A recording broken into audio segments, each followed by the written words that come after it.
like I was just wondering, yeah, we wait 5 minutes, you know, a few minutes out.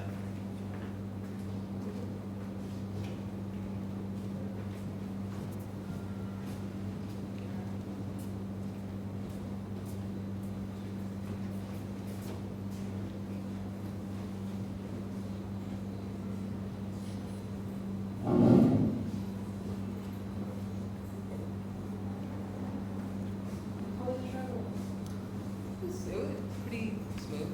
Yeah. I mean, I was up like early, like an early train, but smooth. Yeah. Yeah, same. Yeah.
Oliver Coran is a 33-year-old Jewish transman from Philadelphia. He studied at School of Art Institute in Chicago from 2010 to 2014, and at the Kunsthochschule in Frankfurt in the class of Illinois from 2015 to 2019, where he did his master's. Oliver Coran's work has been exhibited internationally and is published by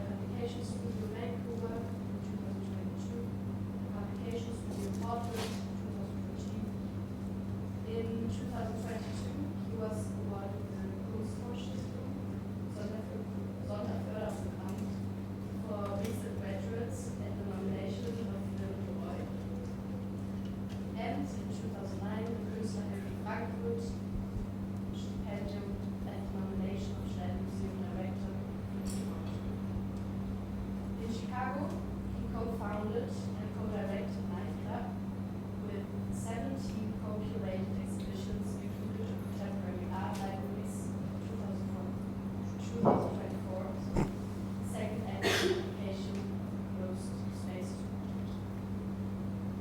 Oliver Coran's recent solo exhibitions include Oliver Coran at Jewel Gallery in Chicago in 2023, a co-presented exhibition with B.B. Berlin at Jewel Gallery Berlin in Berlin 2024, and the last Friedrich Gallery also in 2024.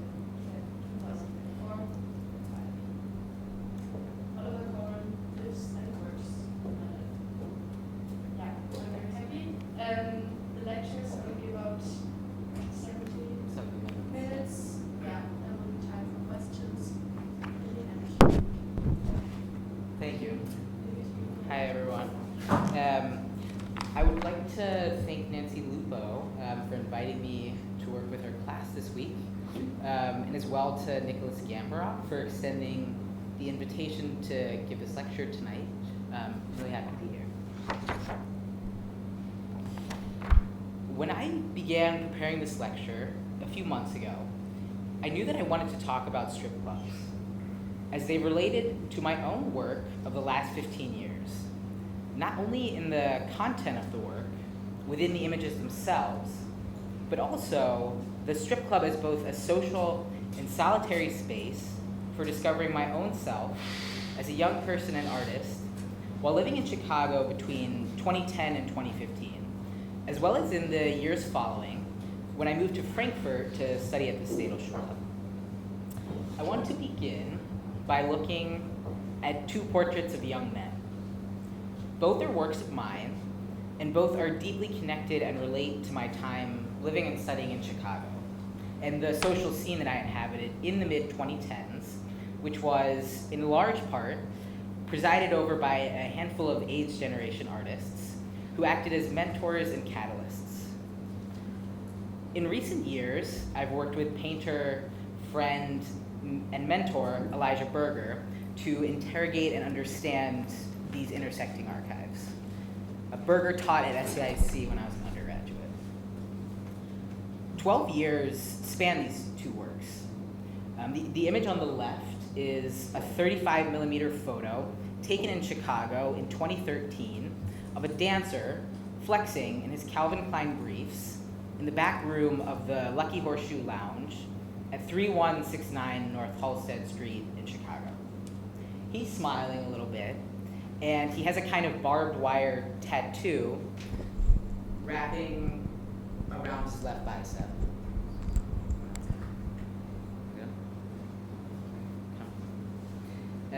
He's standing under a sconce, and the soft light from the fixture makes him appear almost glowing orange. On the right is my painting on plastic, Oliver in the Doorway, one of the 5 works exhibited in my solo show, co-presented by B.B. Berlin and Twin Gallery in Berlin in 2024. In the 2.5 meter tall painting, a long-haired figure stands, leaning with his right arm against the door frame. His right breast is covered by his long, wavy hair. His left breast is exposed to viewers, drooping downwards.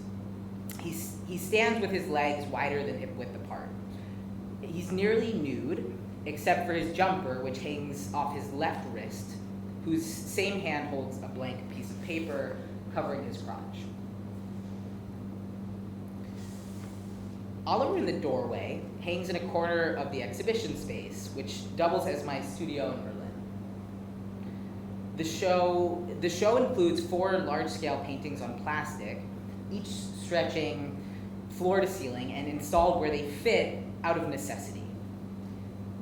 In this piece, The figure leans into the corner, echoing the gray door frame painted behind him, nearly indistinguishable from the actual gray door just beside it. The figure is to scale with the architecture around him. His height matches that of the real doorway, and his arm rests on a painted frame that lines up with the physical one. On the right, a vertical black line continues beyond the edge of the wall, with the plastic extending onto the ceiling. This overlap with the space around it makes the figure feel, as artist John Neff described, monumental. Because the work was both made and shown in the same space, he never leaves. He's always already present, drawing you in.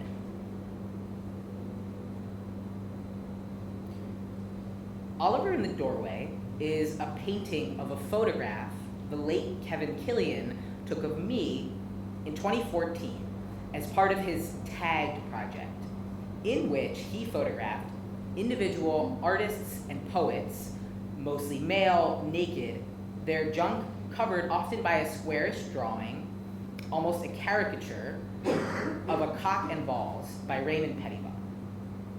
Kevin Killian, 1952 to 2019, was a poet, memoirist, playwright, and fixture of new narrative writing, a literary movement founded in the San Francisco poetry scene of the late 1970s, which attempted to open up the field to a wider range of subjects and subject positions, prompted not by fiat nor consensus, nor by the totalizing suggestions of the MFA program era, but by community. It would be unafraid of experiment, unafraid of sex and gossip and political debate. Novice writers have been lectured since forever to show, don't tell, but one thing new narrative did was tell and tell, without the cheap obscurantism of showing. Other writers of the new narrative movement include Killian's life partner, Dodie Bellamy, Kathy Acker, Camille Roy, Sam D'Alessandro, Dennis Cooper, and Gary Indiana. I met Kevin Killian in September of 2013. He was standing at the bottom steps of the front porch of my shared Bucktown apartment in Chicago. He had just flown in from San Francisco, clutching several framed photographs wrapped in brown paper.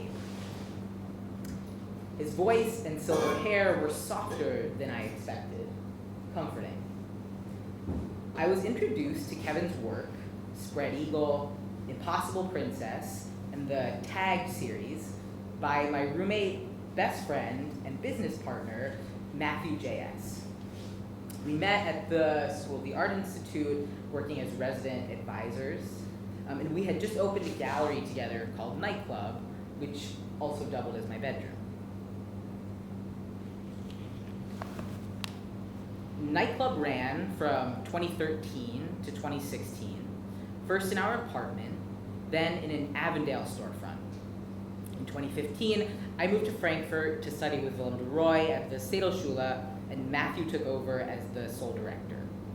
And we curate, as Paula said, 17 exhibitions now included in the Contemporary Art Library's 2024 Closed Spaces publication. It was a Thursday evening when Kevin arrived to install his photographs at Nightclub. That same night, the three of us headed north to meet Kevin's friend, artist Doug Ishar, for a drink at Big Chicks, a Northside gay bar where Doug's photographs still hang above the dance floor.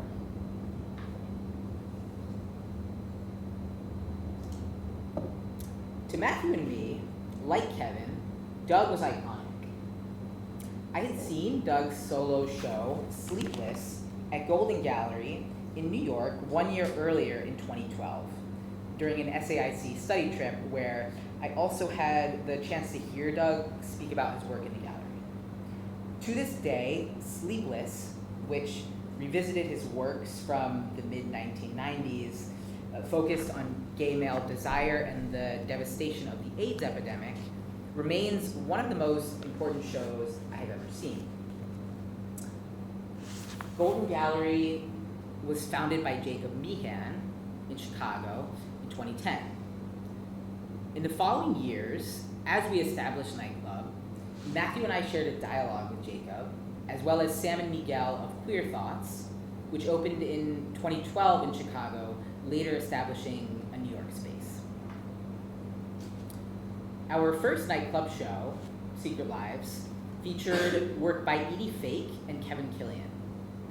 Kevin flew in to read at the opening. Our shotgun-style apartment filled quickly. People packed in from the kitchen to the porch. And now I would like to share a clip of Kevin reading his poem about Mark Aguilar, 1987 to 2012, standing in front of our kitchen table.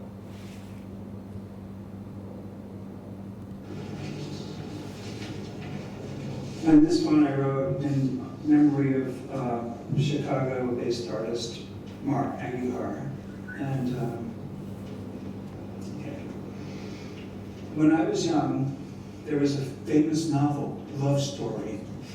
Later, a movie with Alan McGraw and Ryan O'Neal that begins, what can you say about a 25-year-old girl that died? That's the opening line. And it ends, love means never having to say you're sorry. I thought of both the novel and the movie when I was watching Facebook, and suddenly it sprouted inexplicably with images of Mark, drawings, videos, all of which I nodded at in appreciation. And then, unsettlingly, it began to dawn on me, this much Mark Aguilar isn't normal on Facebook. And I'm sure you all have noticed that that's how we find out who's passed on from Facebook, and you see these faces. The left side of my brain was telling me that a 25-year-old girl had died, and there would be nothing one could really say except that love never means having to say you're sorry. Maybe she was 24, but like Alan McGraw, she was far too young and fabulous and sharp-witted to go beyond us into the valley of dolls. I met her as a visiting artist on a studio visit at UIC. And she showed me work in progress, a bit tentatively, I thought, like one inured to being dismissed or ignored. And as she brought forth net blouses or tulle scarves, I kept wondering, and when is the artwork going to appear? I only have an hour. I did see drawings and videos, but soon enough it sank in. All of this was all of a piece. It wasn't going to be categorically arranged according to some hierarchy of value dictated by the market. And that's when the work got interesting for me. I'm slow, and she was lightning quick. And I saw her face go impassive as a poem Newton, yet wincing with pity. I guess she was always, like Alan McGraw, going to be surrounded by guys dumber than she was.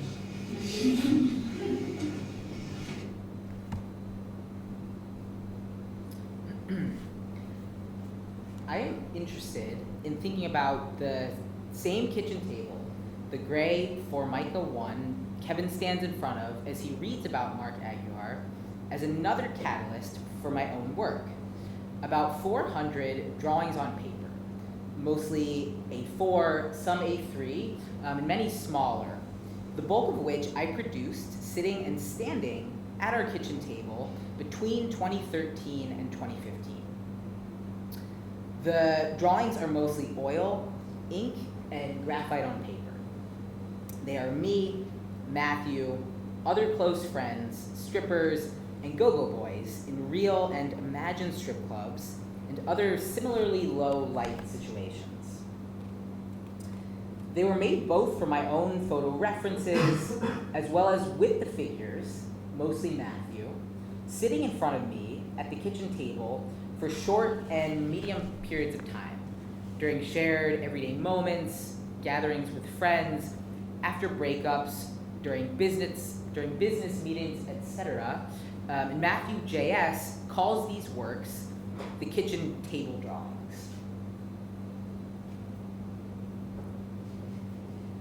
Nine months before meeting Kevin, I shot a series of analog photos at the Lucky Horseshoe Lounge, including the flexing dancer shown in the first slide tonight.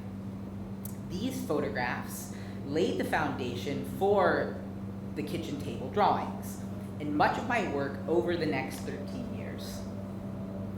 I first visited the Go-Go Bar in late 2012, and I fell in love with the gradients of green, yellow, and pink lights glowing like golden pom-poms along the ceiling. Mirrors along the walls doubled the cramped interior, multiplying the dancers and the mostly older gay men watching from bar stools along the L-shaped counter. The front stage at the Lucky Horseshoe was a small raised platform, just big enough for one or two dancers. It stood at hip height, its surface a red, green, and white checkerboard of backlit plexiglass. The stage nearly touched the bar, leaving just enough room to file past and tip with singles. In the back room, a stained glass window cast maroon, gold, blue, and green light onto metallic steps leading to another stage. It was darker there, a little friskier, and I felt like I was in someone else's space. I am not a gay man, but many of my closest friends are. I'm a trans man who now identifies as straight, though I hesitated to use that word for a long time. Queer never quite fit, but straight felt too normal, like it erased something. In Chicago, in 2013, I was perceived as a long-haired butch lesbian. That was not correct, but transition, for me, was a slow unraveling of all the labels I'd been handed since birth. Everyone has to unlearn those early labels, but for many trans people, the pressure becomes unbearable.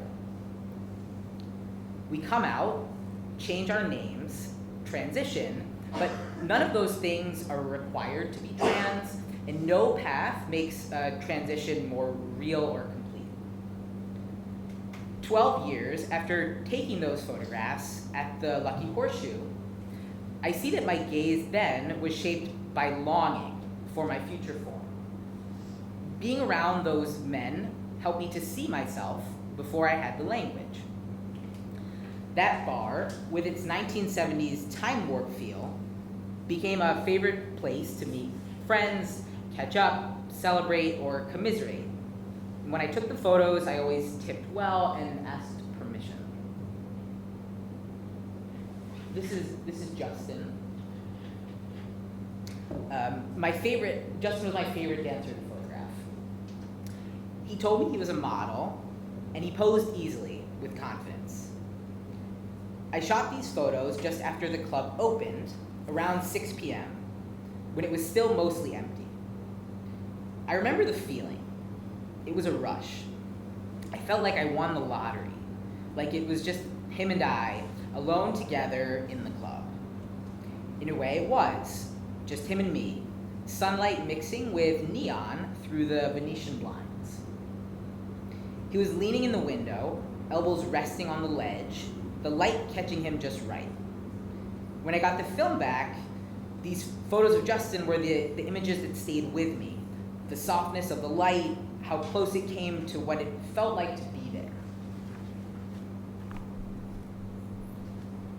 Justin holds attention, hard and soft at once. That feels personal to me. His figure is sharply lit, his face half in shadow, eyes smiling. He's nearly naked, but dressed almost entirely in black. Studs, sweatband, watch, briefs. No one else looked like that. There was something emo about him.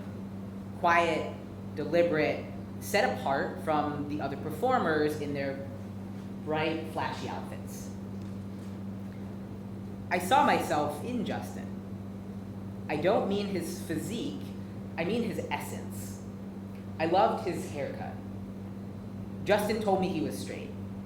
About half the dancers that I photographed told me they were straight, half were gay and bi. All the guys I photographed were friendly, open, and interested in what I was doing and willing to talk to me a bit about themselves. The vinyl lettering on the mirrors advertising Newcastle Brown Ale and Corona beer added to the timeless feel of the Lucky Horseshoe. Unlike digital signage, this text was fixed, so reflections appeared behind it. In this photo, for example, the ass and the back of the hand are sharp in the foreground, while the face, the psychological focal point, is blurred in the mirror. That reversal creates emotional distance. There's something sad, ambivalent, even residual about it.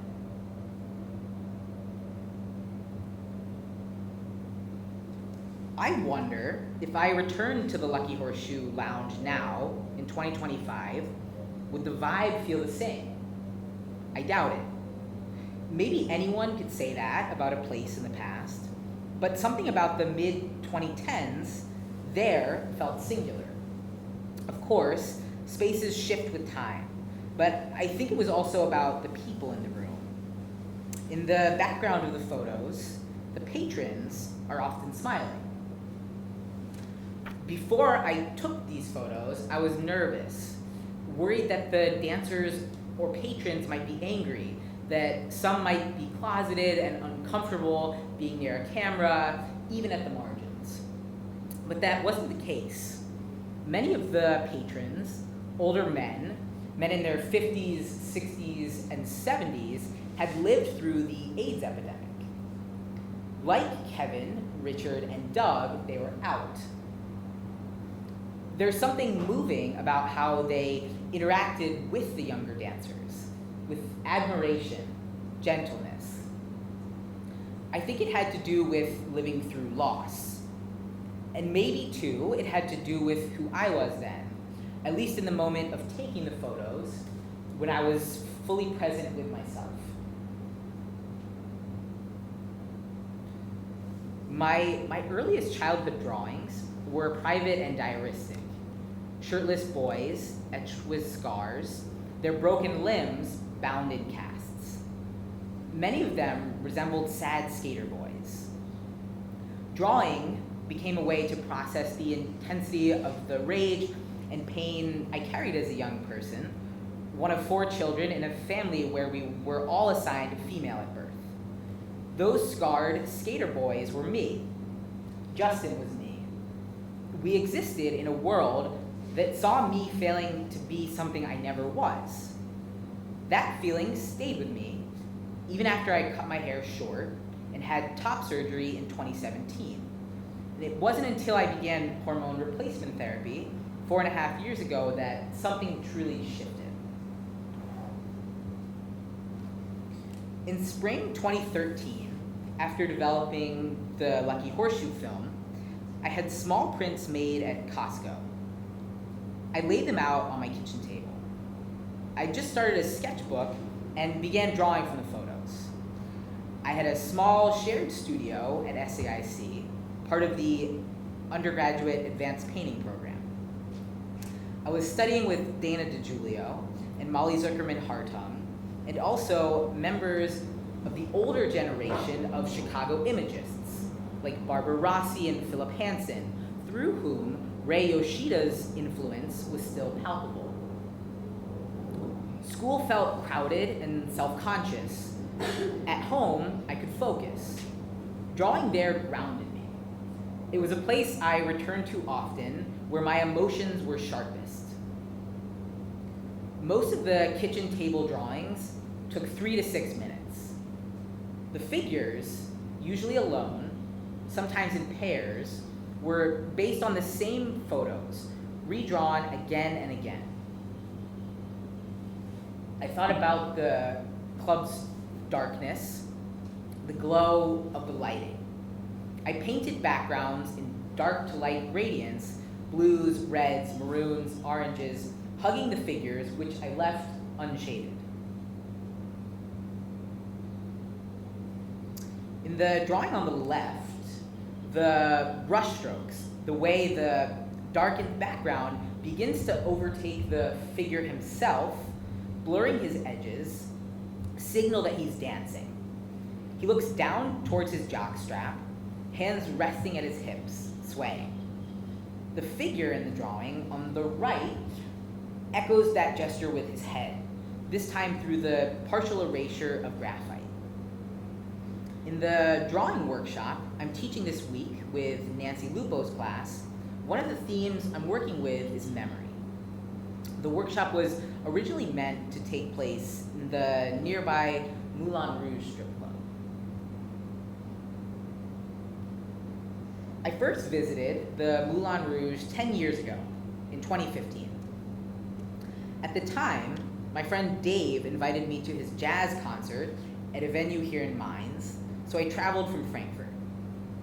After the show, we went to a bar, afterwards ending up with all the band members at the Moulin Rouge. These are photos that I took that night. I'm not exactly sure why Dave's bandmate, John, got naked, but he did. I think we were the only people in the club that night. It was probably a Tuesday evening. The club owner encouraged him. She cheered for John as he got on stage and danced. It was very playful.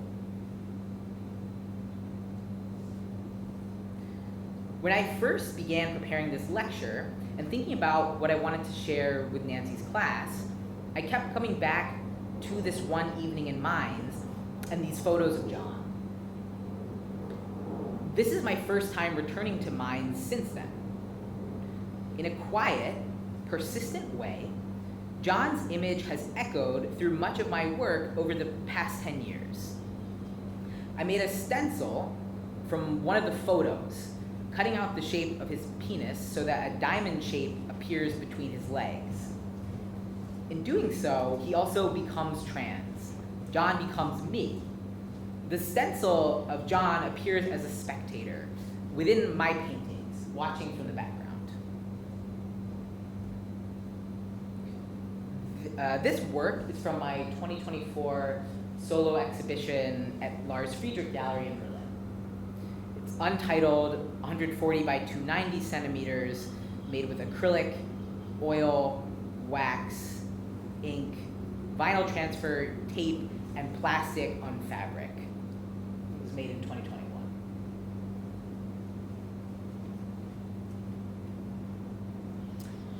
This photo shows the back of the painting during installation, the one in the upper right. John appears again, this time outlined in white on the bottom left of the painting. The back is denser than the front. The John stencil feels like part of the pressure that prevents the blue fabric from being stretched fully taut.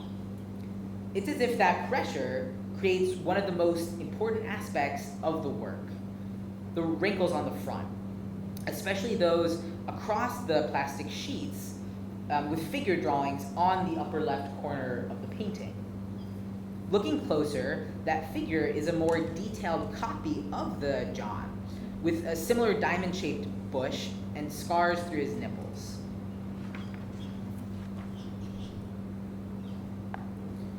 I have a lot of memories from that night in 2015 at the Moulin Rouge, when I had just moved to Germany, when I was falling in love.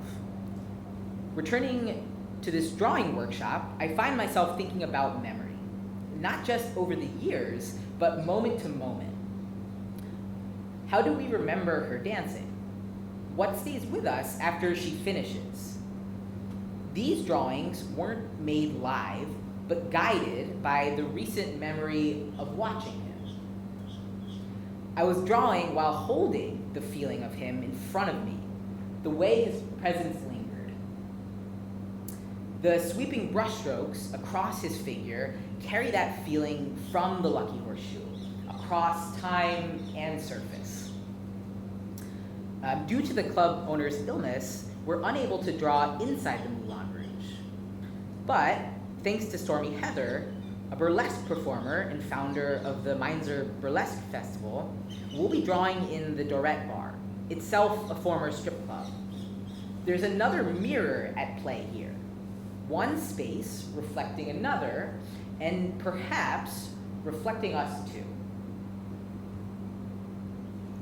When I drew on this napkin, I was both looking at Matthew in front of me and remembering him when he wasn't there. You can feel the speed in the way the lines were made, the quickness. That speed carries its own feeling, like brushing through a dark space, reaching for something just out of view, something you still want to hold on to.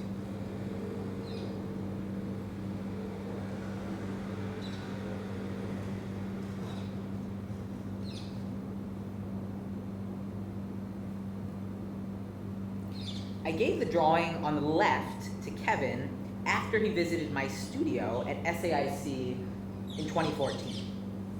The feeling of the drawing is hard to describe, something dark and almost haunted, but deeply familiar.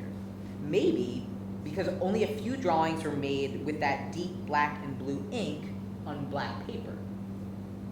I think it inspired Kevin's short story, Color in Darkness, which was included in my book, Strip Club Book for Leah Jolie, first published in 2014 by Publication Studio Portland. In Kevin's piece, two young art students, Juliet and Ben, are best friends and roommates. Most nights, they're at Boom Boom. Juliet photographs the dancers. Ben quietly falls for the star, Beaver. He buys her film, slips rolls into her coat pocket. Sometimes he disappears in the night. Their lives develop like film. What's hidden only comes clear in the dark. In the second edition, published in 2022 by Publication Studio Vancouver, also includes my short story, His. The drawing is nearly unreadable, but there are two figures. The one on the right is Justin. I recognize the sweatband on his left bicep. I drew it from a photo of him posing in the hallway. The second figure, on the left, wraps an arm around Justin's back. Justin's hand rests across a poster taped near the bathroom. Eventually, new figures began to emerge in my drawings, ones I hadn't photographed. New poses appeared. A pair crouched low on the floor, one figure pointing his leg so far it disappears off the page. Another, which has repeated throughout my work since 2013, shows a figure with one arm curled behind his head, exposing his armpit, fingers brushing the cheek on the opposite side of his face, like the figure drawn into the wrinkled plastic of my blue painting showed at Lars Friedrich in 2024.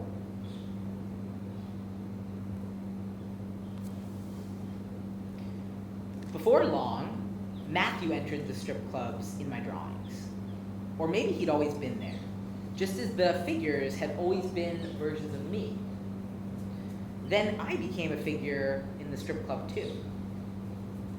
In these drawings, Matthew and I wore harnesses, drawn like X's across our chests, merging into each other, into his stories of all-male spaces in Chicago, dark rooms, sex saunas, BDSM clubs. Soon, I was the one flexing in the drawing. The space itself began to shift. The strip club morphed into a kind of dark tunnel.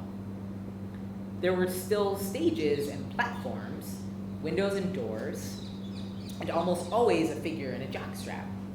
But now there were St. Andrew's crosses, men giving blowjobs, and a sense of disorientation, not just in the figures, but in the space itself, which had become unstable, more interior, more exposed, with edges that blurred and details slipping away the longer you looked.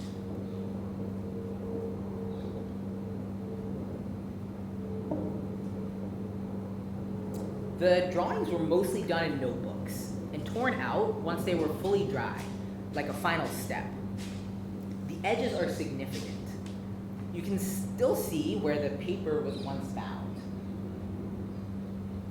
That trace feels important. Because of the way these drawings were made, paint and ink often bled off the edges of one page, transferring to the pages underneath. Sometimes the back of one drawing seeped into the front of another, leaving behind marks, ghosts of other images that now read like the light and shadows of the club. Not literal light, but the kind that passes between people, glances, gestures, the way a figure catches your attention and disappears again. A flash of something peripheral, registered more than seen. That layering of image over image, trace over trace, became something I carried into my plastic paintings, where transparency, bleed through, and accumulation aren't just visual effects, but a structure for meaning. I became obsessed with the way marks could overlap without canceling each other out, how transparency could both conceal and preserve. Light and shadow aren't tools for modeling volume. They hold memory. They show what brushes against us and slips away, like the pressure of something recently moved. I used to think these drawings were sketches for something larger. A decade later, in one sense, this is still true. I made many iterations of Oliver in the Doorway at my kitchen table in 2014. Kevin's photos of me for his tagged project mixed with my own. I became a figure in my own drawings, posing for Kevin's photos, holding the Pettibon dick over my own, standing in a dark tunnel, like a lost hallway, leading to the secret alley of the Lucky Horseshoe. This wasn't a fantasy, it was our reality. We were often in these spaces, and fiction felt like a way to imagine ourselves within it, or just next to it. These drawings were never just sketches. They were complete works in their own right, finished, never waiting to be something else. Eventually, as I became more immersed in the work and needed more room to move, I brought the stacks of drawings and photos into my studio at school and kept going. I started painting and drawing directly onto the photos, which were often spread across the studio floor like tiles. I scanned and reprinted the images in different sizes, repeating the same photo multiple times on a single page. Many of these became collages.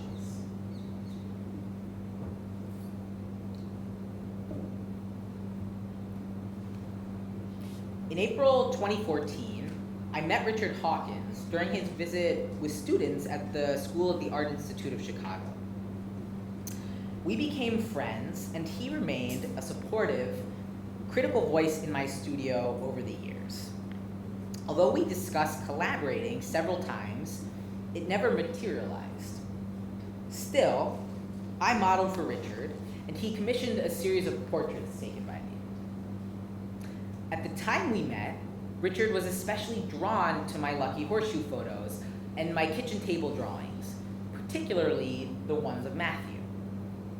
That same year, after John Neff's opening at Nightclub, a group of us, including John, Matthew, Richard, Kevin, Doug, Elijah, and others, visited the Lucky Horseshoe together, a space that closely resembled those in Hawkins' early strip club paintings, like the one on the left here. In 2018, Richard acquired my archive of kitchen table drawings, along with the original, often painted over prints of my stripper photographs. I kept the negatives and all rights to reproduction. In 2022, Richard offered to return the drawings to me, and I accepted.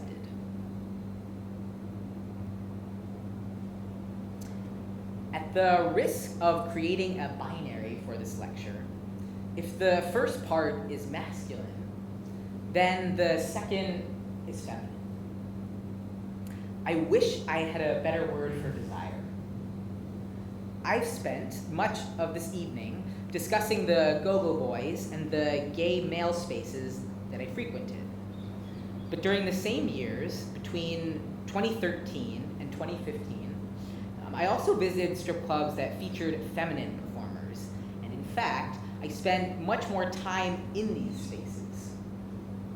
These visits were in cities like Los Angeles, Las Vegas, Paris, New Jersey, New York, Copenhagen, Chicago, and Mainz. I'm as interested in the women I saw in those spaces as I am in the memories I carry from them. The emotions that linger from these charged, sometimes uncomfortable encounters. Whether positive or negative, there's always a certain intensity.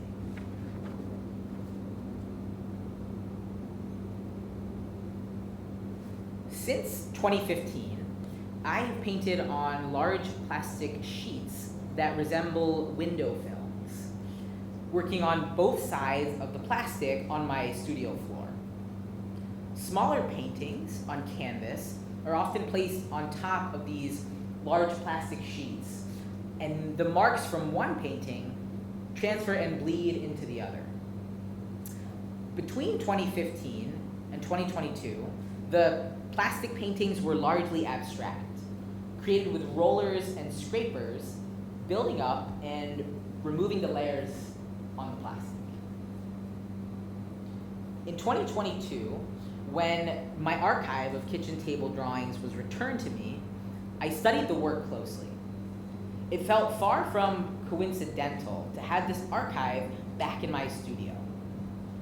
7 years had passed since I last saw the stacks of paper up close, and it felt like an entire lifetime. I saw the work in a new light, recognizing its significance. Those drawings felt like the first real things I made. Revisiting this archive, for the first time, I began to make large-scale figure drawings and paintings on plastic, incorporating what I learned from these earlier works. It felt as though those drawings had always been the underlying basis of everything I'd done between 2015 and 2022, ready for me to fully grasp their relevance.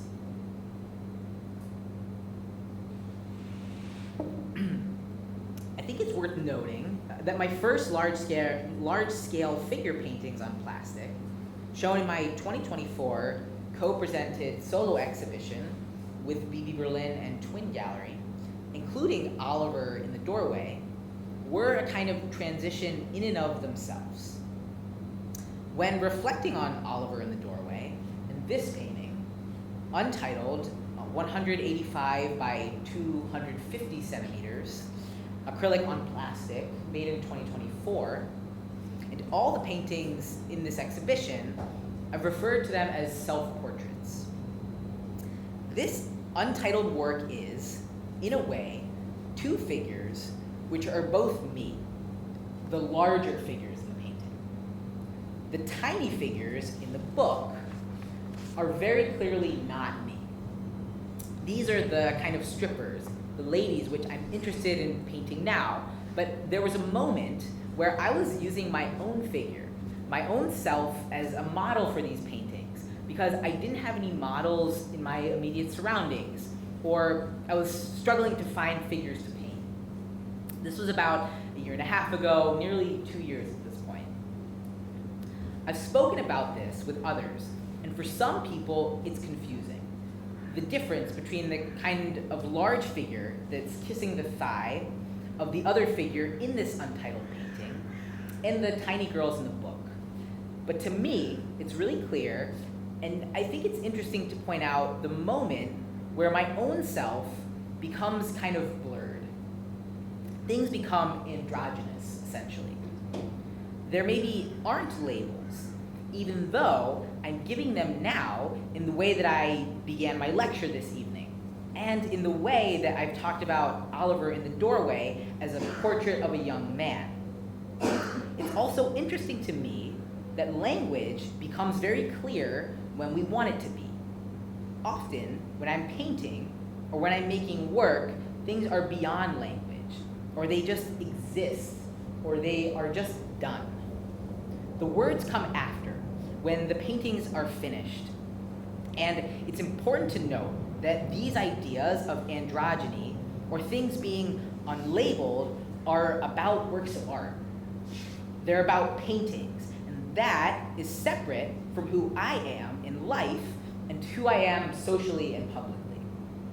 That has a really clear label at this point because it's necessary, because the world we live in is gendered binary, and to be a social person, to do things like go to the gym, travel, use the bathroom, etc., requires a label. So that's really different from what happens within my paintings. There's a kind of freedom in that. Also, when I talk about Justin's essence, or my own essence, or these sexy girls, their essence, a lot of the time, it comes down to the clothing that the figures are wearing, or the way their hair is styled. If it's an object or person of desire in my work, there's a bikini, or stiletto heels, or long nails.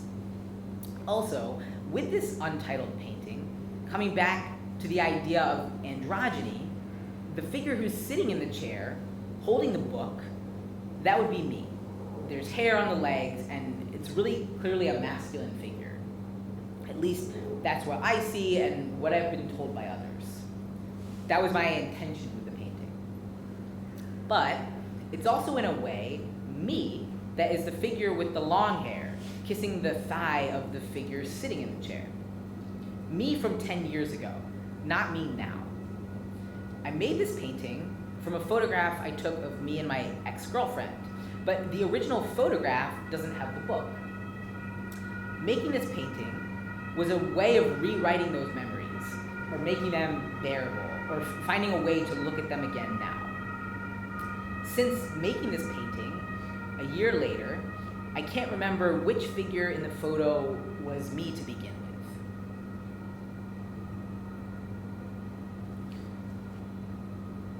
I'm laying this out to return to Oliver in the doorway, because when I first began putting this lecture together, I couldn't recall the full context of the 2014 photo shoot I did with Kevin. I remembered getting naked, but it wasn't until a few weeks ago that the full situation came back to me.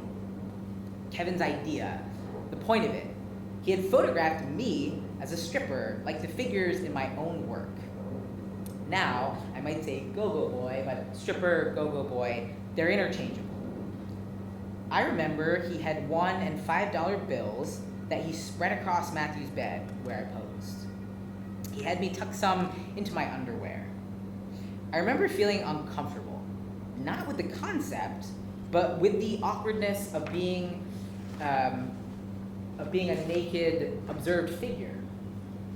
I trusted Kevin, but I wasn't at ease in my own physical form then, or in the way I was seen. I think that's part of why, 10 years later, I wanted to make a painting from those photos. My collaboration with Kevin was deeply meaningful. He saw me, and he believed in me. I wanted to give new meaning to something that had been difficult to look at, something that felt uncomfortable at the time, like other photos from that period. The drawing on the left from 2014, made after one of Kevin's photographs of me, shows these little wiggling rectangles in the upper right-hand corner. Those are dollar bills. I'm not sure why, but in that drawing, and in all the others I made that year, I kept the dick in. It's really clearly there, between the figure's legs. The dollar bills, though, are just blank pieces of paper. Then, in Oliver in the Doorway, made five years after Kevin's death in 2019, there are no dollar bills. The paper between the legs, the Raymond Pettibon drawing, is also blank. I can't fully explain the shift, but it feels important. It mirrors my own physical transition, and it speaks to absence and loss. Not only Kevin's passing, but the way certain symbols recur or disappear across works made more than a decade apart. When I made Oliver in the Doorway, it was a moment of reflection, of feeling grounded in myself. When I was discussing this lecture and the workshop I'm planning this week with Nancy Lupo's class, with my friend Elijah Berger, he said something that stayed with me. The strip club is perhaps the only place in our daily lives where naked figures are purposefully put on display to be observed. That's part of why, when assembling this lecture, it made sense to place the photo of the flexing dancer at the Lucky Horseshoe next to the painting in the first slide. There was something intuitive in that pairing. I'd say both are portraits of young men, and both are portraits of go-go boys.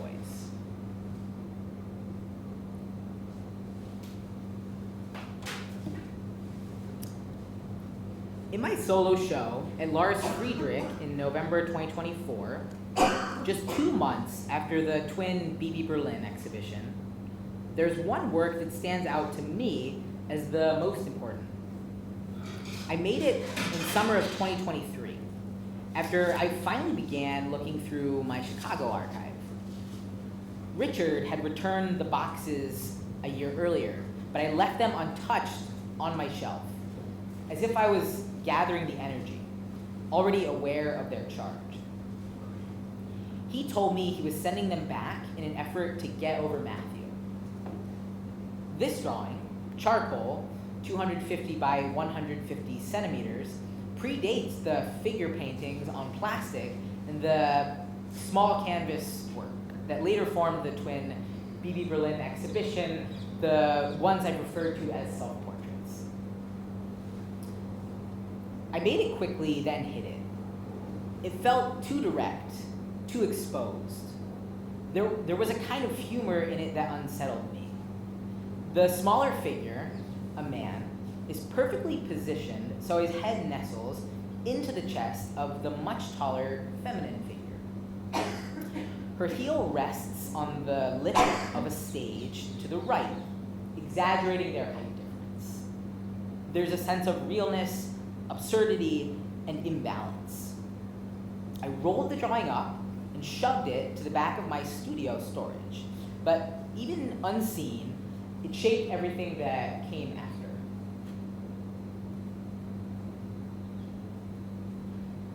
This is a new painting I made at the end of 2024. I haven't yet exhibited this work. The work is untitled, but for the purpose of this lecture, I'll refer to her as the girl in the mirror. When I finished this piece, I felt it was the painting I had been trying to make for 15 years. I've had that feeling before, most recently with Oliver in the Doorway, and the other untitled painting with the figure holding the book and another figure kissing the thigh, but this one feels significant for a few reasons. I'm especially excited about how the materials and methods I'm using, the way I paint on plastic, become part of the story of the painting. My interest in this material has deepened alongside my research into reverse glass painting, or Hinterglasmalerei. While I won't go deeply into that history today, due to time, it's something I've been researching for about 5 years, and I'll be showing a few related images. I am specifically drawn to early 19th century Japanese reverse glass painting because of the overlaps with my own work, specifically depictions of beautiful women and the presence of miniatures, like tiny mirrors embedded within larger scenes. Reverse glass painting shares a similar process to the way I'm painting on plastic. It's a kind of reversal of traditional painting methods, like oil on canvas, where the background comes first and the foreground is layered on top. A reverse glass painting is made from behind a transparent surface, beginning with the foreground and ending with the background. In The Girl in the Mirror, something happens that has never occurred in my work before. The girl, the figure, the woman on the right, the one who appears to be in the foreground of the painting, is painted in acrylic on the back side of the plastic. So, what we read as the front is, materially speaking, the background. On the other hand, what we perceive as the background, a blurry reflection of her in the mirror, is the material foreground. That reflection is painted in oil, directly on the front surface of the plastic. It's the first time I've used oil on plastic in my work. The shift in medium matters. The oil, applied like a dry oil stick, allows for smudging and dragging, marks that would be impossible to make with acrylic.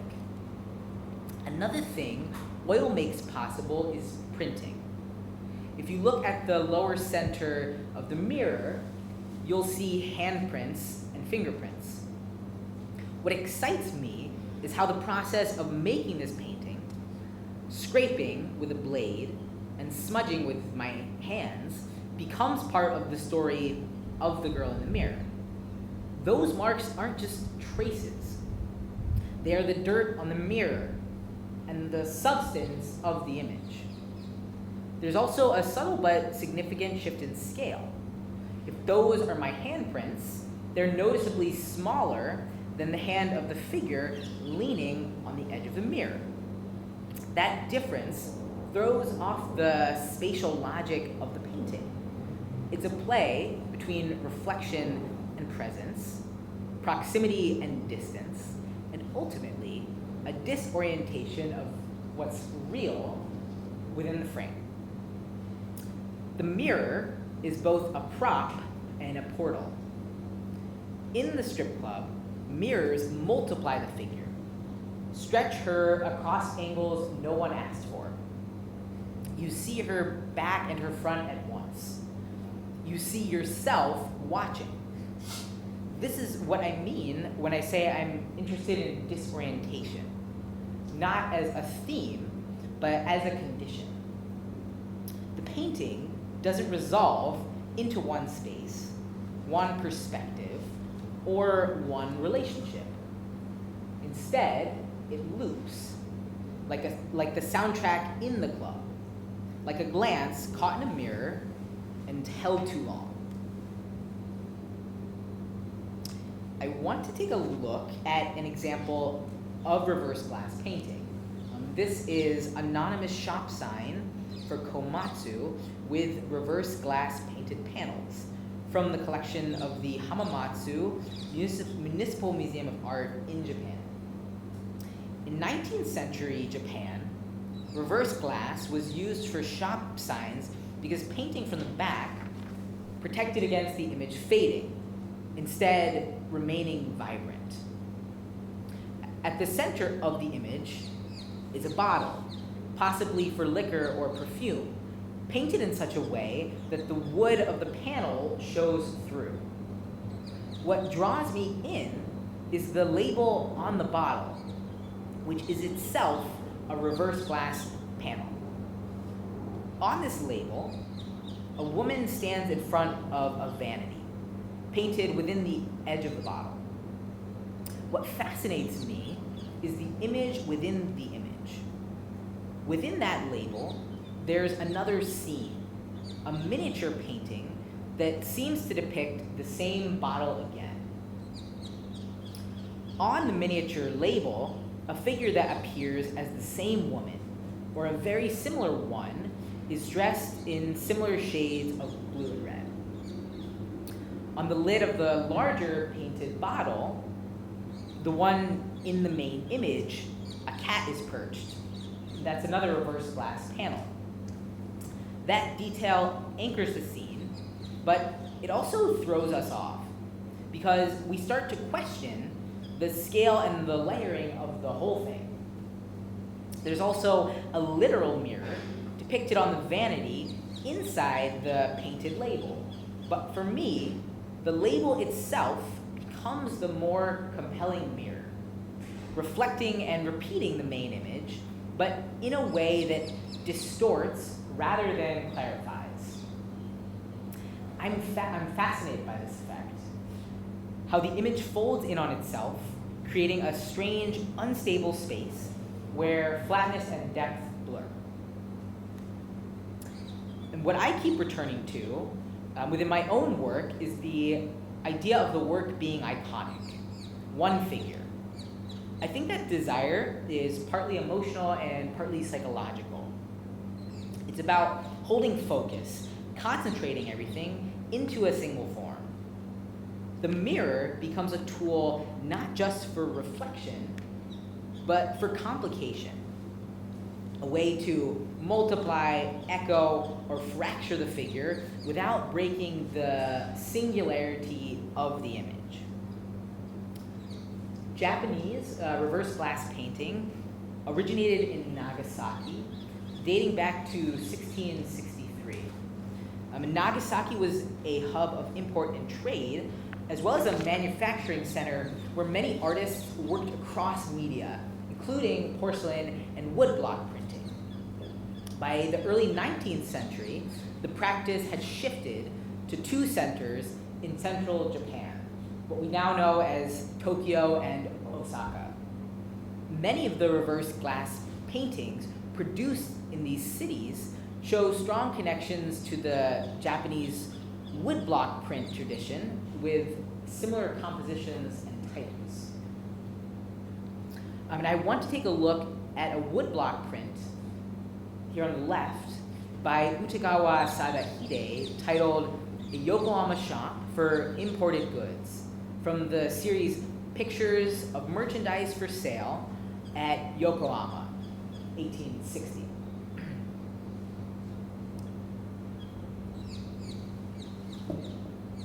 There are two paintings within this print.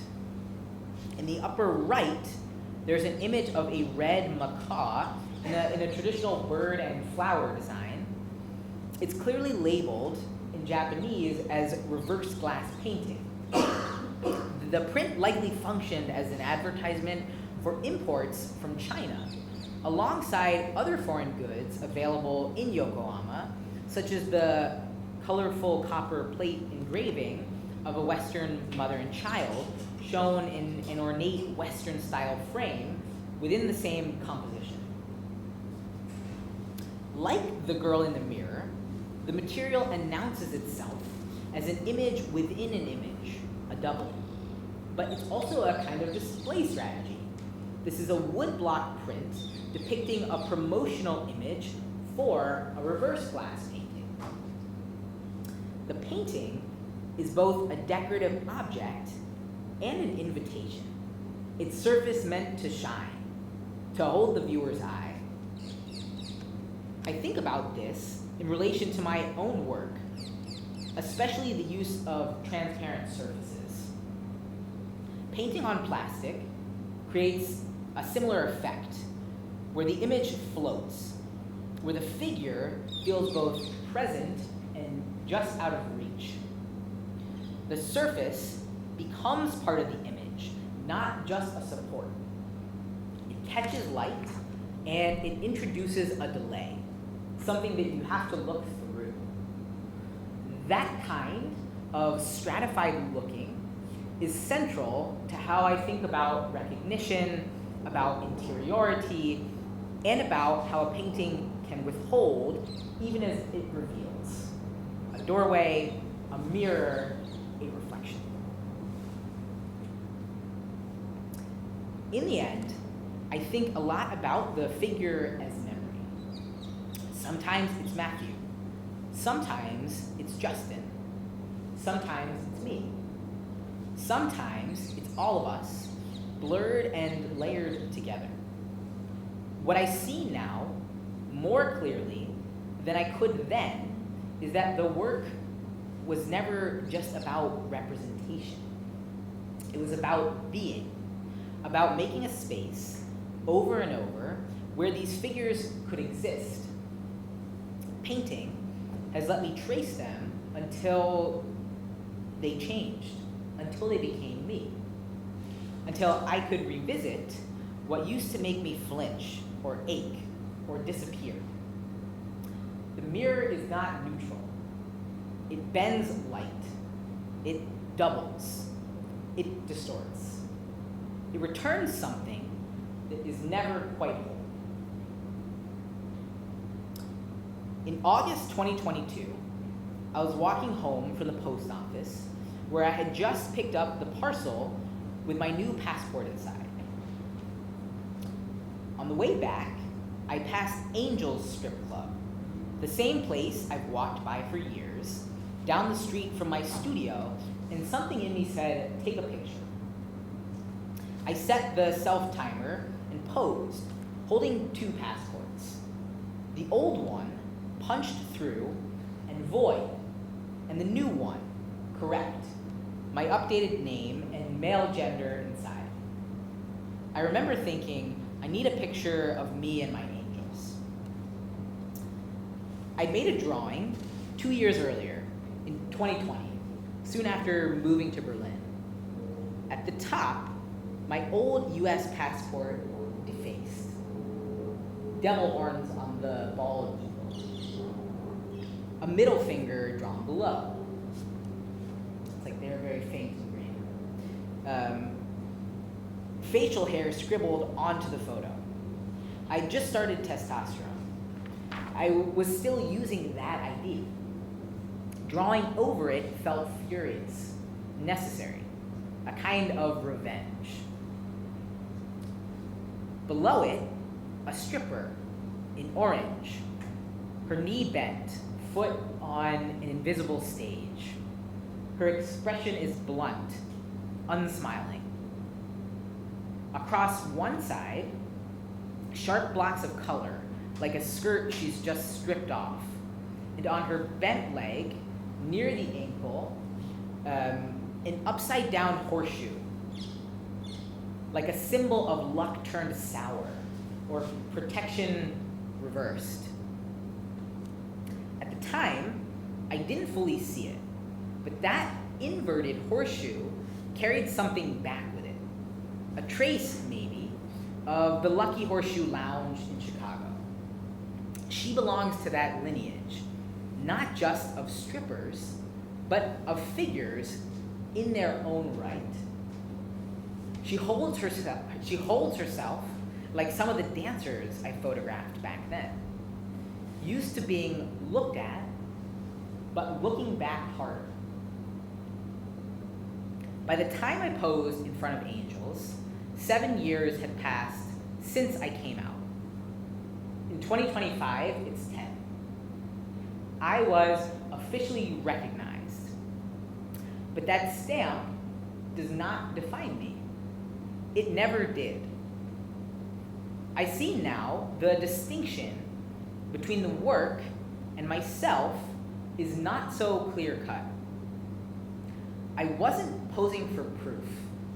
I was stepping into the work, becoming a figure within it, one that had already been viewed and continues to shift and unfold.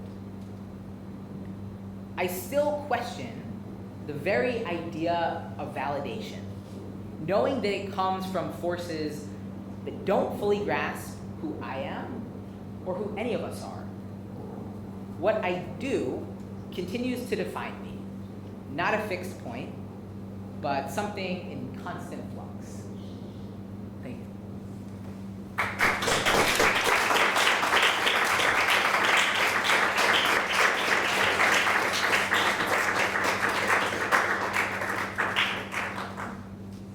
Thank you so much, Oliver. Are there any questions already?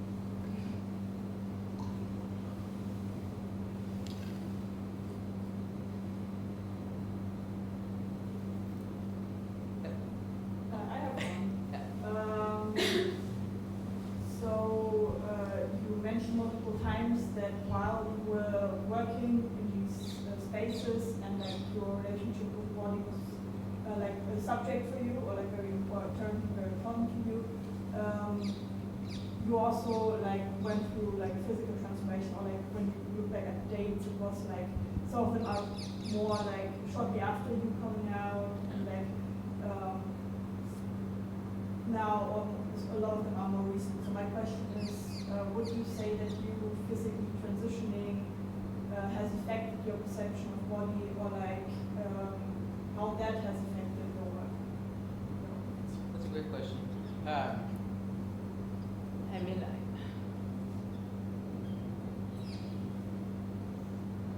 I think it's, well, yeah, I think it's affected my work a lot. I mean, I think that in the way that a lot of the work I've shown, whether it's like, regardless of the appearance of the gender of the figure, there was like a point many years where it was me. And I noticed that like in the last, I would say 3-4 years, it's like shifted away from being me, and it's another part of me, and it's maybe more, yeah, it's like reaching outwards, like with these sexy femmes, or it's more what I want, and I think that has to do a lot with feeling so like I resolved this, or I resolved it enough. I don't need to. I needed to draw it for a while because it was like unstable, I think, and it'll probably shift again also, but yeah. Does that answer? Yeah.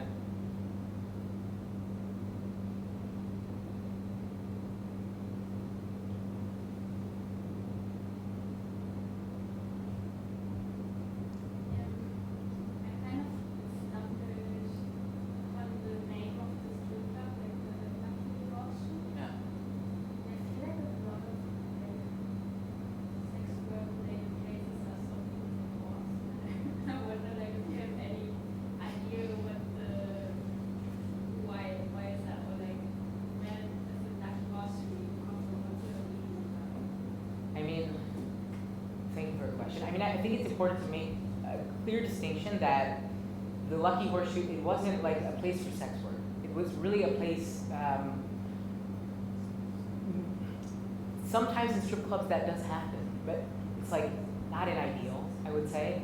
And like not maybe the purpose of the strip club. It's sort of like what my friend Elijah said, which is like naked bodies on display to be observed. And like, sure, there's a lot of desire within that, and there's like yeah, but it's something different, and I don't know. I mean, I just know that like a horseshoe, it's like it's just a symbol of good luck. Like I don't have any like special knowledge about it, but yeah, I don't know. That was just that's just the name of the club in Chicago, but I like it a lot. Like it's really stuck with me, even in a way that's like so subconscious, because I remember making that drawing. I remember like, I mean, because you can see it's really tiny, but it's there. And like I remember really a flash of a moment of being like, oh right, that's the horseshoe. But then I forgot about it until 5 years later when I was like putting this together now. So I don't know, but I like it. Does that? I mean, does that? Yeah.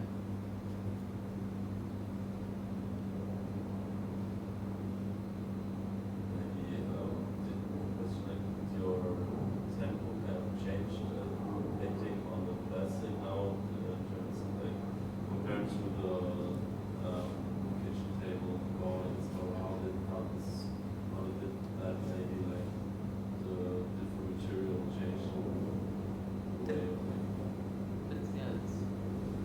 Thank you. I mean, I think that now,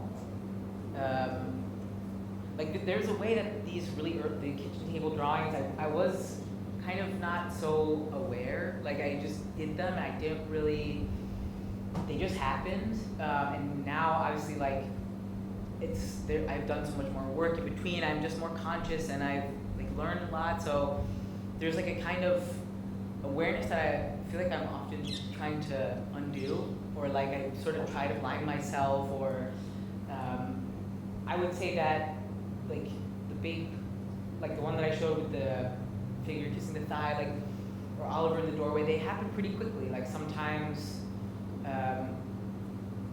Oliver in the doorway was like one day, I think.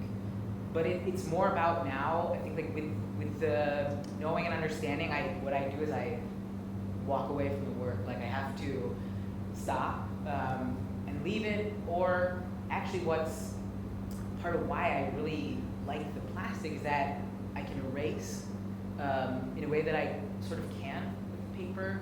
So it's also about, because I want the quickness of these really older, of the kitchen table drawings. And so sometimes it's like, I will do something over and over and over, and it's like, I'm just like not feeling it, or it's forced, and I can, you know, wipe it off, or like paint thinner, or whatever I use, and do it again. And there's little traces that stay too, like those older drawings, that I want them to be there.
I feel like I'm still figuring it out. Like I feel that I'm working between, because there was a time where I did more figure drawing, like I just had more opportunities, or I sought it out. I think I just sought it out more. And lately, I've been more working from photos, and like I think I'm still figuring it out. I think that maybe you can kind of tell when the painting is from, like Oliver in the doorway, or some of the other works I've shown tonight. There's like a little bit of also the girl in the mirror. They're a little bit looking at you, and I think when it's more with with like a model, it's a little bit more about other things like pressure or like line. Yeah. But I'm still figuring it out. And actually, like, as I was like putting my ideas together, and for the workshop that we're doing together, it made me feel like I need that again more. Like I want to go. I will go to Angels and draw also when I'm back. Like because that also feels important. Did that answer? Or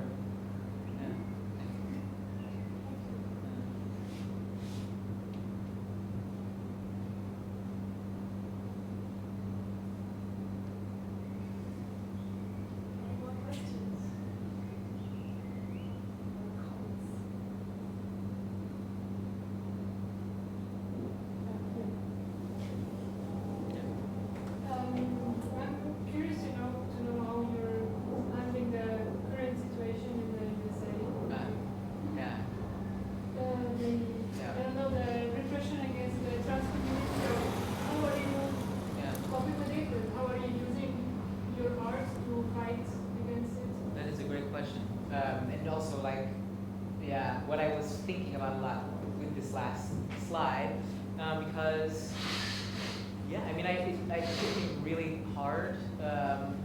not really. Like in January, when these policies were coming into effect, like not in a personal sense, like more in a kind of like I felt like I was grieving like for other people and also people younger than me and people in less privileged situations than me, because I have a passport that is still valid for like 7 years that says my correct name and says male. So, and I'm also really close to getting my German passport. So it's like, yeah, but it hit me really hard, and I had a lot of conversations with friends and like trans people and cis people and just everyone, and I was spinning out on it. And then I had a really good conversation with one of my best friends, and he said, like, moments like this are like the most important moments to make art, and like having conversations also about other things, like also being positive in moments like this is really essential, because the majority wants to go towards the negative and doom, and like I think like just to paint or to do what I'm already doing is like, yeah, the most the best way I can resist. And yeah, thanks for asking that.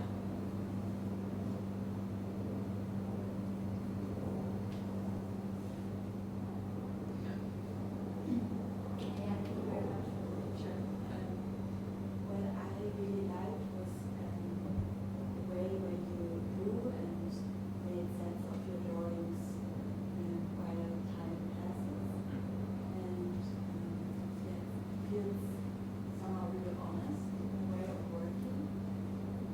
Because what I find hard in my art is to overthink stuff, and you just said something about blindfolding yourself. About blindfolding yourself. Yeah. And I was wondering if you could elaborate that. Yeah. The way of producing without overthinking. I mean, I'm really happy that you asked that, because the blindfolding thing actually, it's something I learned, and I struggled with the same, what you're describing, I struggled with immensely when I first started painting. And I mentioned her like, briefly, but Dana DiGiulio was one of my teachers in Chicago, and she's like one of my most favorite artists, and she's brilliant. But when I first started painting, she just would get really angry at me. I mean, in a very productive way, but like she was like, you're just like, there's something like, you're like repressed, and like it felt like she felt what was like boiling under the surface with me at the time.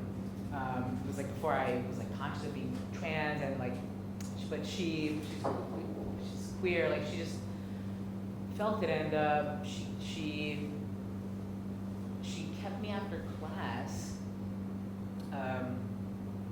maybe even more than once, and like there were tables, and she blindfolded me and herself. We lied down under the tables and like drew together, and she showed me also Robert Morris blind time drawings, where he was also, I mean, it was like a literal thing I did, and I learned that from someone else, but it's still, I think I'm like still working on it also, and there's like moments where, like your question also, where like I just can't, I'm too aware, and then I think those are moments to like take a break, go for a walk, or look at someone else's work, or see a show, or listen to music, something.